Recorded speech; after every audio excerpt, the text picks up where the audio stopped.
Fits Yeah. వాడుక భాషలో అందరూ అలానే అంటూ అవును. ఉంటారు.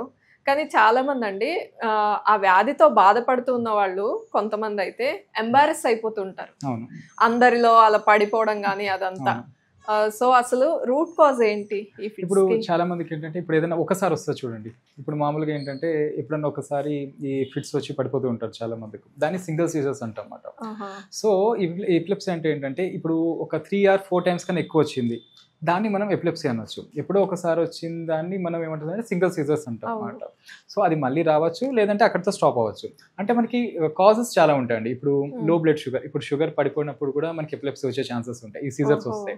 ఈవెన్ బీపీ తక్కువ ఉన్నప్పుడు కూడా ఇవి వచ్చే ఛాన్సెస్ ఉంటాయి. ఈవెన్ సోడియం తక్కువ ఉన్నా ఈ సీజర్స్ వచ్చే ఎపిలెప్సీ వచ్చే ఛాన్సెస్ ఉంటాయి మనకి ఫిట్స్ అనేది. అలానే పిల్లలు చూడండి బిలో 6 ఇయర్స్ హై ఫీవర్స్లో కూడా ఈ ఫిట్స్ అనేది వస్తాయి అన్నమాట. సో ఇక్కడ ఏముంది, ఇప్పుడు హై ఫీవర్ వల్ల ఫిట్స్ వస్తాయి కాబట్టి ఫీవర్ తగ్గితే ఆటోమేటిక్గా ఫిట్స్ అనేది తగ్గిపోతాయి మనకి.